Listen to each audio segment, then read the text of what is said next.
Right. Welcome back to OT Unleashed Student Takeover. I'm Katie Peterson, and today we're continuing our Student Takeover series focused on adaptive video gaming, accessibility, and occupational therapy. In our last episode, we touched on the purpose behind this podcast and talked about why adaptive gaming matters. And today we'll be focusing on something that really anchors this entire project, the Rehab Arcade. I'm super excited to talk to Erik Johnson, the founder and developer of the Rehab Arcade. Can you please tell us a little bit more about what's going on with the Rehab Yeah, Arcade and what we're doing right now? yeah. Well, again, thanks, thanks for being on here, and I'm excited to talk more about it. The Rehab Arcade, interesting enough, years ago, I had this idea. The original idea, I was the chief medical officer for an organization called Operation Supply Drop, and that program, what it did was it sent basically video games to troops overseas, and basically, it was not a medical asset or anything like that. It was just a organization that wanted to bring, boost rapport and morale for troops overseas. And they asked me to be their chief medical officer and kind of develop some programs within it. And I remember thinking at the time, like, man, I would really love to make something where some kind of generator that, if you wanted to use therapy or video games therapeutically, you could, just like click in some boxes and you'd have what you need. But at the time, I couldn't find anything, and the resources weren't there. It just wasn't something that was realistic. And so I held on to kind of that dream, and I've been doing a lot of different kind of roles in adaptive gaming, therapeutic gaming, throughout my career. And it was about, I think, when I want to say like 2021. Yeah, it was like 2021. I was a faculty member at the University of Mary Hardin Baylor, and we didn't have capstone projects. We had what we called integrative projects. And so it was only a master's level OT program, so we didn't have that doctorate capstone. But in that space with the integrated projects, we actually teamed students up. So you'd have like 4 students working on a big kind of capstone, if you will, but a big project. And the neat thing about in academia is a lot of times you can kind of harness your students to help with the work that you're interested in. And so I had this idea like, hey, I've always had this idea of doing this generator, and we pitched it to our students like, this is what I want to do. And then the students would in turn kind of bid for a spot with that professor doing their project. And so I had 4 students initially, and we did a lot of brainstorming. And it's beautiful because the nice thing about having these young minds who are, hungry for OT, just like yourself, is that you get to have that 5 different brains working on a project of really, intelligent, creative people. And so I told them about this idea, and I said, our first thing is that we're going to have to figure out how this would work. And we wanted to figure out a name for the project. And at the time, we came up with something called the RX Game Base. And it was actually what it stood for was Prescription Game Database. And so essentially we are prescribing video games, and here's a database for that. And so the students did a lot of kind of research, like what would be the best way to do this. And so we found this website that would do exactly what we want, and it uses like logic and algorithms and all these things where we could pull in all these different things. So each student I assigned a different gaming category, which was like, physical disabilities, mental health, cognition, and therapeutic exercise. And those would be my 4 pillars of therapy. And so we were able to build it. It was really beautiful. We decided to build a website that would host it. And on the website also would be, all this evidence that we've kind of gathered up. They would all have their specific pages and whatnot. And it was the rxgamebase.com. And and that was kind of the birth, right? So the second year, so next year of students, I was like, well, I love accessibility. I really want that to be a big core part of it. And so I had another 4 students, and then I said, for you guys, what I want you to do is do the accessibility portion of this website. And they started kind of coming out, and I assigned them all different categories as well: vision, hearing, physical disabilities, and cognition. And so they came up with a bunch of cool things, and then when I left the UMHB, the college that I was at, I was like, well, I really want to continue the work on this, and so, without having to worry about who owns whatever, I decided I was going to rebrand everything and go away from the RX game base, because that actually belongs to Mary Hardin Baylor. And so I was like, well, what would be a really cool, how could I rebrand this? And thus, that is when the Rehab Arcade came into the mix. And so I decided to pull the content that I had and then put it over there, but also at the same time got to really recognize the students that had previously worked on it, because I didn't want to pull all their work and not give them credit for it. So I put it on there, and then put, so their faces on there, they have their work, is on there. And so I have done a lot of work kind of getting to that point where it was like, I want to continue to add content and make it kind of beautiful for people that come in. So that was that's the origin, and we'll talk a little bit more about kind of what went into the rest of that. That is so awesome. It seems like it's been a pretty awesome journey so far, and everything has been coming along pretty awesome. And can you tell us about kind of what have you learned throughout this journey? What has been the most challenging part of the process?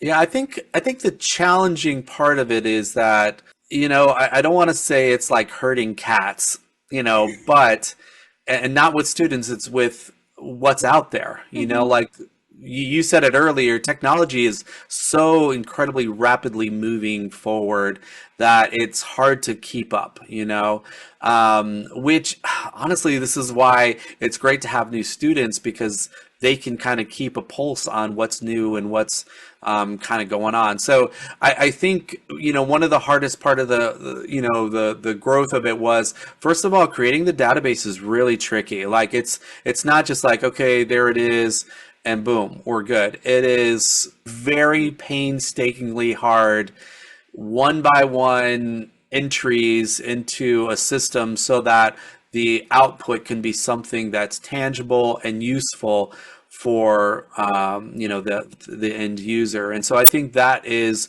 probably one of the more challenging things that we've had to kind of overcome in that space, and just learning all the new stuff. Yeah, I mean, it is everything, every single day, something new technologically is coming out there, and trying to keep up with that, I'm sure, is really difficult. But it seems like you are continuing to add more and more to the Rehab Arcade to make it more accessible and to try to keep up with that. So that sounds awesome. Yeah. Well, we're trying to stay relevant, trying to stay modern and up to date to the T, for sure. Awesome. Well, what specific moment or experience has made you feel like this Rehab Arcade is necessary and needs to keep up, and making sure that people are able to view it and to access it? There was a big point that I knew that this was going to be something that probably needed to be out there. And I will rewind a little bit, because I think that there are a lot of resources out there, and there is a ton of YouTube channels. There's a ton of content creators, some websites that have pieces of everything, right? There's some OTs that have created content. But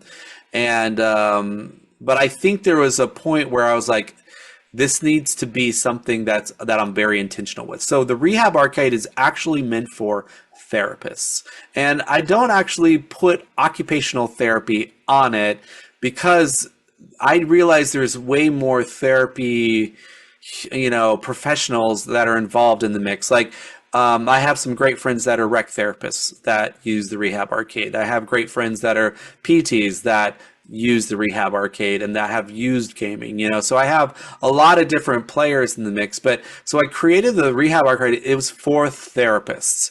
in general, because I think at the end of the day, what I realized was I didn't have the capacity to help everybody that was kind of calling me. And what was happening basically was you had, so and so knew I did like adaptive gaming. So they would call me like, hey, I have this patient and, they have a spinal cord injury and I was hoping you could help me. They want to play video games.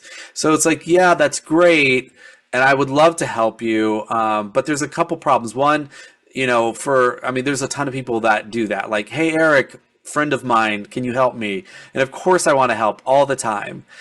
The second part is like, if I say yes, I need to see the patient or the client. Like I Right. need to see them. I need to see their hands, their arms, their body. I need to see their movements. I need to see them try to play and try to move. And it's not that easy when you're working with hospital systems and HIPAA and whatnot. Absolutely. Like it has to be ethical, and sometimes I can't view the patient. Right. So that's a little bit tricky, right? So I was like, well, what if I, instead of, it's this age old thing from OT where it's give a man a fish, feed him for a day, teach a man to fish, feed him for a lifetime. And so I was like, well, instead of me just doing it and giving them these breadcrumbs, what if I create this massive resource that I could just say, what I want you to do is go to the Rehab Arcade and everything is there that you need. All of my knowledge I want to spill out into here so that you have it accessible to you. And so that was my kind of approach. And then, I will say, you know, one of the things that I didn't want them to struggle with is where do I start? So every page that I do is like, if I want to use it therapeutically, this is how you start. If I want to do accessibility, this is how you start that. And I'm sure go into more of this, but that's kind of how we kind of really wanted to make the website and make it accessible for therapists. That's awesome. It really seems like it's a one-stop shop rather than Yeah. trying to pull from all different types of resources. And Yeah. the intentionality behind it has been remarkable. I mean, Yeah. Yeah. awesome. Yeah. What kind of feedback have you gotten from clinicians that are using the Yeah. Rehab Arcade as a resource? It's pretty cool because I didn't know how this would take, and it's imperfect, but I introduced this. The original first introduction was at the Game Accessibility Conference last year in 2024 in Redmond, Washington. Now, if you don't know about Redmond, Washington, it's the home of Xbox, it's the home of Nintendo. And the Game Accessibility Conference is a group of humans in the video game industry that come together twice a year, once in Europe and once in the US, and talk about all the new emerging things in accessibility.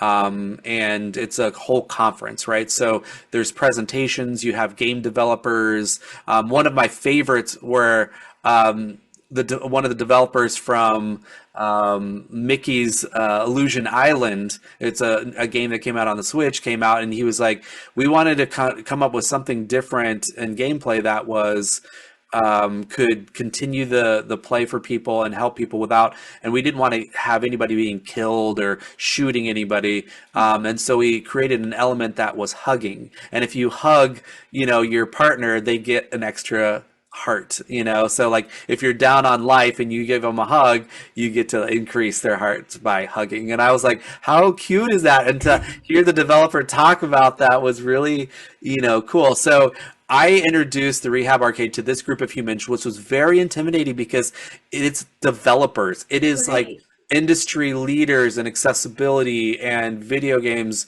and the feedback that I got was so positive, and they were so thankful. And I remember like after it, I had Nintendo approached me and like, we would love Wow. to like chat with you more about the work that you're doing. And it was like, oh my gosh, it's like Nintendo wants to work with me, and which was really cool. And then I got to talk with their developers and their hardware people, from those conversations. And I've been working with Xbox for quite some time, so those people were in there. But on top of that, so from the clinician standpoint, I've presented the Rehab Arcade several times in at conferences and different events, and it is so like I've only got great feedback. I've only gotten like people saying thank you so much for this resource, and like I'm so thankful that I'm doing it. I'm so thankful that it's a thing.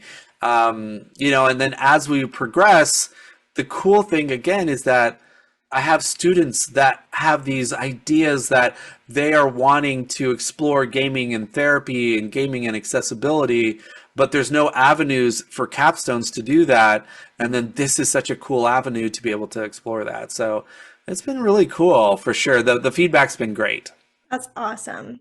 I mean, just from my experience, being able to go on the Rehab Arcade and really learn all different types of ways that we can use it and implement it in today's world, Yeah, it's such a great resource for clinicians to have. And going back to technology and how this is going to impact our future. So yeah, it's yeah, amazing to have something like that and having such great feedback. And I'm sure that feedback also translate into what you're going to do next for the yeah, Rehab Arcade. absolutely. Can you talk a little bit about what kind of things you see for the future? Yeah.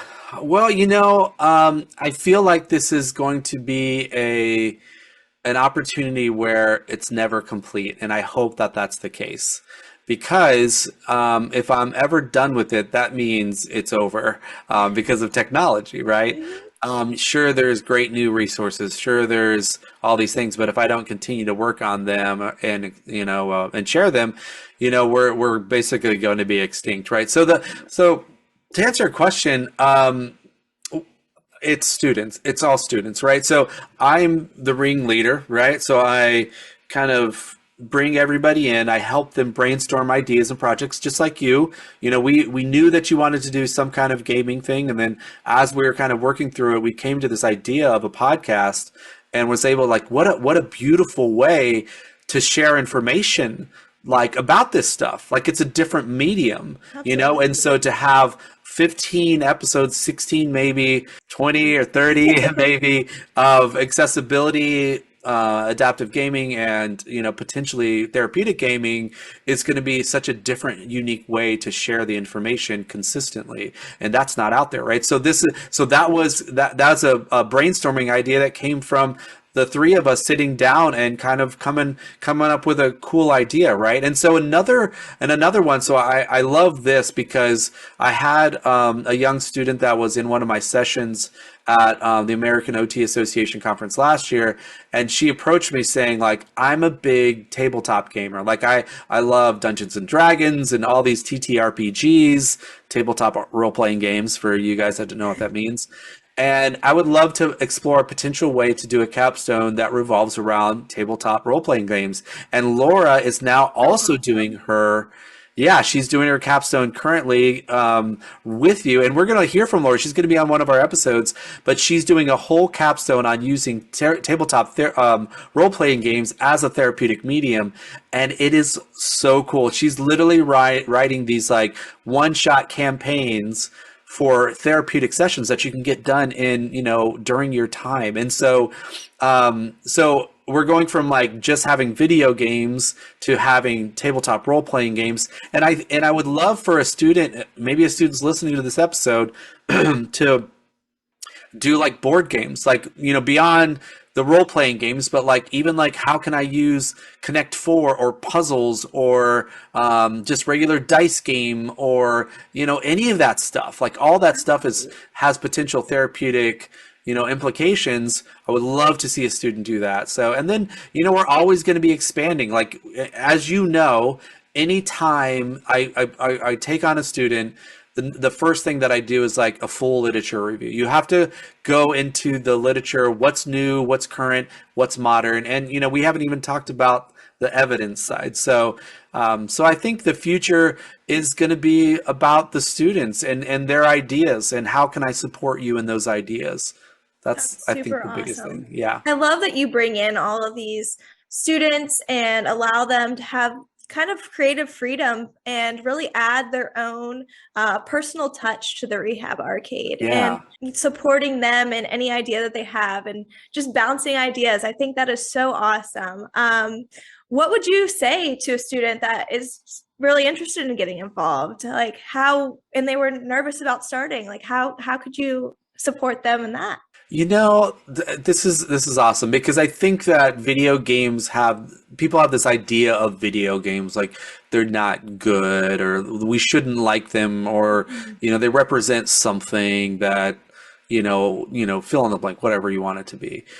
But the reality is that there are over 230 million gamers just in America that play at least 1 hour a week. It's a massive amount of people. So regardless of if you like video games or not, that doesn't mean that there's not a ton of people playing that. And so as an OT, we're supposed to be client based. And so if you have somebody who wants to play, we need to help enable them to play, right? So, so back to the question, I think that if a student is like, hey, I would love to figure out a way to use play or gaming or some way to be a part of my capstone, please reach out because, this is something that I love this medium to help facilitate your dreams. I was on the board of the American Occupational Therapy Foundation, which is our research board of trustees, which is our research branch of OT. And one of the things when I would always talk to people about research and my recommendations for research is never do research that you aren't interested in. Like you should be in love with any project that you're about to do. You really, you're going to do yourself a disservice if it's like, I really want to do video games, but I decided to do, I don't know, neonatal ICU positioning strategies. And it's like, well, that's great. And certainly has worth. But if that's not something that you love, then why are we doing it? There's plenty of people that love that will do that project. So let's do something that you love, So for you capstone students or, potential future capstone students, if you're wanting to do something that you're passionate about and it has to do with play, I mean, Rehab Arcade is it's a great medium to put your work. And, we haven't even talked about recognizing your work on the arcade itself, like it's going to live there, past your doctorate. So, please do reach out. And, if it's not a good fit, it's not a good fit, but let's have a conversation. Let's figure it out. Absolutely. And you just recently added a section in the Rehab Arcade, right? That capstone students can reach out to you and ping pong their ideas off of you. Yeah. And we're actually this semester during these two capstone students that I'm working with, one of the things that we're going to be doing is doing a soft revamp of some of the sections. And so a part of that will be very intentionally I'm not necessarily marketing to students, but giving you a space to kind of research what it is that we can offer for you. And so we do have a section, if you wanted to contact us, it's just a drop down that says, I'm an interested capstone student, doctorate student, and you can message us directly. That's awesome. And I mean, the Rehab Arcade is just a great one-stop shop for everybody. You can go on there and look at all different types of contexts, cognition, physical disability, accessibility. So it's definitely a great place to check out. Is there anything else that you want us to know about the Rehab Arcade? Well, I think one of the things that I want to kind of share with people is accessibility is not a competition. OT should never be a competition, period. And I think that in a space where we are so kind of driven on responses from, social media, like how many likes did I get for this? How many views did I get for this? How many interactions, all these things, impressions did I have? The beauty of OT, accessibility, information is that the more we have, the more people that have, the more options for resources that people have. So for the Rehab Arcade, there's some great other, creators out there that we're going to, on the podcast, we'll talk about like how they're doing stuff. And so So I think, just in general, I want this to be a space that really takes all the questions out of what you need to do, who you need to talk to, and then be just such a great resource that adds to the body of knowledge that is coming from everywhere else. So I think that's what I think I want to leave people with. And if you would love to contribute, if you want to be a part of this, I would love to bring you along for the ride. Because I want to leave this world with, feeling like there is this massive amount of resource that I've been able to kind of hand over to, people that are maybe floundering. So. That is so awesome. Well, thank you so much for sharing about the Rehab Arcade, and definitely go check it out. Go and look at all the awesome things that it entails. And we'll be chatting some more about awesome things that are found on the Rehab Arcade and expanding on some of those topics in our next couple episodes as well. Yeah. But we are thankful for you guys for coming and listening. And thank you so much, Erik, for telling us about the Rehab Arcade and its story and its journey and its future. Really appreciate that. Yeah, it's great. I'm excited. I can't wait to dive into all this stuff a little bit deeper. Absolutely. But thank you guys so much.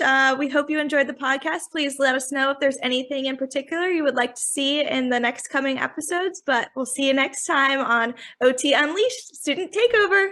Bye.